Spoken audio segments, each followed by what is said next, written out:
So guys, कैसे हैं आप लोग? सीए फाउंडेशन कर रहे हो और ये सोच रहे हो कि भाई मैं मेरे स्कोर को मैक्सिमाइज कैसे करूं, तो अगले 5 मिनट अपनी कुर्सियों की पेटियों को बांध लो क्योंकि बहुत इंपॉर्टेंट टिप्स देने वाली हूँ।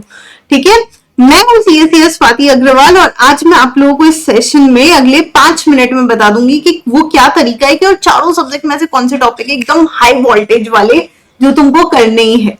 ठीक है, मेरा इंट्रोडक्शन डेफिनेटली तुम लोगों को डिटेल में बाद में मिल जाएगा।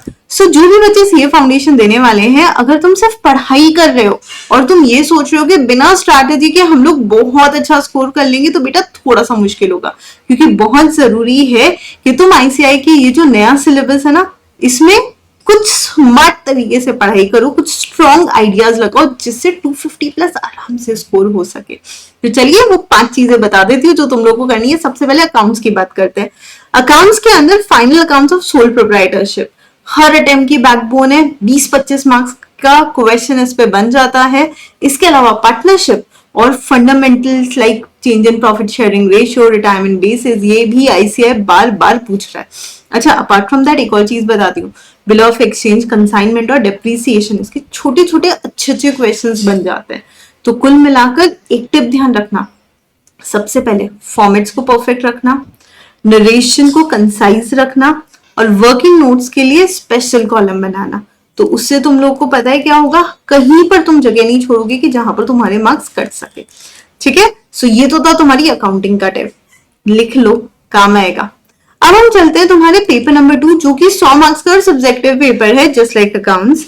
तो उसके अंदर सबसे important topic Indian contract act. भाई एग्जाम का भी टाइम है, अभी से मेहनत करो ताकि तुम स्ट्रॉन्ग बना सको इसको।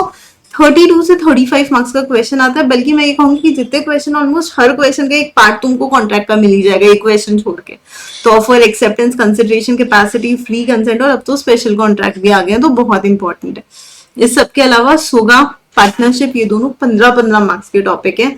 तुम लोग सोच सकते हो कितने इंपॉर्टेंट है, उनमें से 15 मतलब 15 प्लस का ही आता है, कभी 17 का आ जाता है। तो transfer of ownership, unpaid seller, admission, retirement, dissolution के जो हमारे बेसिक लॉज हैं उसको हमें बहुत ध्यान में रखना है, एंड ये दोनों एक्ट इंपॉर्टेंट है। एलएलपी 5-6 मार्क्स का, छोटा सा है, लाइक कंपनीज भी 15 मार्क्स का है। तो ये सारे इसका कुल मिलाकर इंपॉर्टेंस है। सिर्फ इतना ध्यान रखना कि हर एक सेक्शन के लिए दिमाग में ना प्रैक्टिकल एग्जाम्पल रख लो, ताकि अगर तुम वो प्रोविजन ठीक से ना एक्सप्लेन कर पाओ तो एग्जाम्पल लिखकर एक्सप्लेन कर देना, ताकि पेपर चेकर समझ जाए कि तुम्हें आता है। समझे? चलिए अब मूव करते हैं पेपर नंबर 3, क्वांटिटेटिव एप्टीट्यूड की तरफ, जहां पर लॉजिकल रीजनिंग 20 मार्क्स का है और उसके अंदर ये ब्लड रिलेशन, कोडिंग, डीकोडिंग, ये सब अपने आप में बहुत इंपॉर्टेंट है। वहीं पे स्टैटिस्टिक्स वैसे तो ऑलमोस्ट 40 मार्क्स का है, लेकिन उसके अंदर जो measure of central tendency, dispersion, correlation, regression, ये करीब करीब 25-30 मार्क्स का पूछा जाता है एग्जाम में। तो इसको भी पूरी तरीके से कॉन्फिडेंस के साथ कंप्लीट करने की कोशिश करना। मैथ्स की अगर मैं बात करूं तो मैथ्स में हम सबको पता है आईसीआई का फेवरेट टॉपिक कौन सा है, मैथमेटिक्स फॉर फाइनेंस। उस सब के अलावा रेशियोज, इक्वेशंस थोड़े से इजी पड़ते हैं बच्चों के लिए, तो उस पर भी फोकस करना ना। The tip for the day is कि कैलकुलेटर अलाउड है, तो उसके शॉर्टकट सीखो, जितना ज्यादा हो सके M+G इनका यूज करो, क्योंकि ये तुम्हें बहुत हेल्प करेगा। ठीक है, अब मैं आती हूँ पेपर नंबर 4, बिजनेस इकोनॉमिक्स पे, जहां पे डिमांड और सप्लाई एनालिसिस अपने आप में काफी इंपॉर्टेंट है। इलास्टिसिटी के तो न्यूमेरिकल्स भी आ जाता है। इतना ही नहीं, थ्योरी ऑफ प्रोडक्शन और कॉस्ट में शॉर्ट रन, लॉन्ग रन के कर्व्स वगैरह तुम लोग को पढ़ लेनी चाहिए। मार्केट स्ट्रक्चर की अगर हम लोग बात करें, so perfect monopoly, monopolistic market, ये सब तुमको आना चाहिए।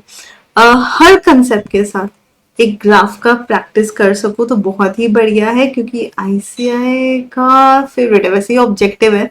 तो इन दोनों पेपर में क्योंकि नेगेटिव मार्किंग भी है, तो तुम ये ध्यान रखना कि तुमको स्पेशल ध्यान रखना। अच्छा, 5वीं और सबसे इंपॉर्टेंट चीज इन सब की ऊपर, मतलब मास्टर टिप इज कि कुल मिलाकर हर दिन तुम्हें एक अकाउंट्स का क्वेश्चन करना ही चाहिए, एक लॉ का कुछ कंसेप्ट समझना चाहिए, और क्वांटिटेटिव एप्टीट्यूड, मैथ्स का एक कॉन्सेप्ट तो डेली ही करना चाहिए। उस सब के अलावा इकोनॉमिक्स को तुम लोग दिमाग में टारगेट रख लो कि वीक में 2 से 3 बार तो तुम लोग उसको करोगे।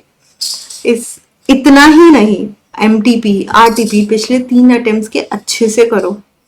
एमसीक्यू की प्रैक्टिस करो और एमसीक्यू के अंदर एलिमिनेशन टेक्निक यूज करो, क्योंकि नेगेटिव मार्किंग है तो वहां पर तुम्हारा स्कोर कम होने से बच जाएगा।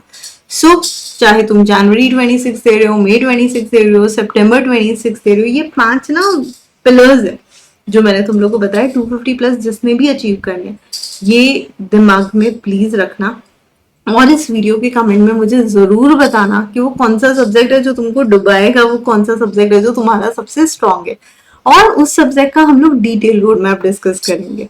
ठीक है, so all the best guys, I really hope I was able to help you out in this session. As I promise 5 minute का सेशन था जिसमें मैंने अपनी तरफ से तुम लोग को बहुत अच्छे से चीजें समझाई। तो all the best, take care, bye bye.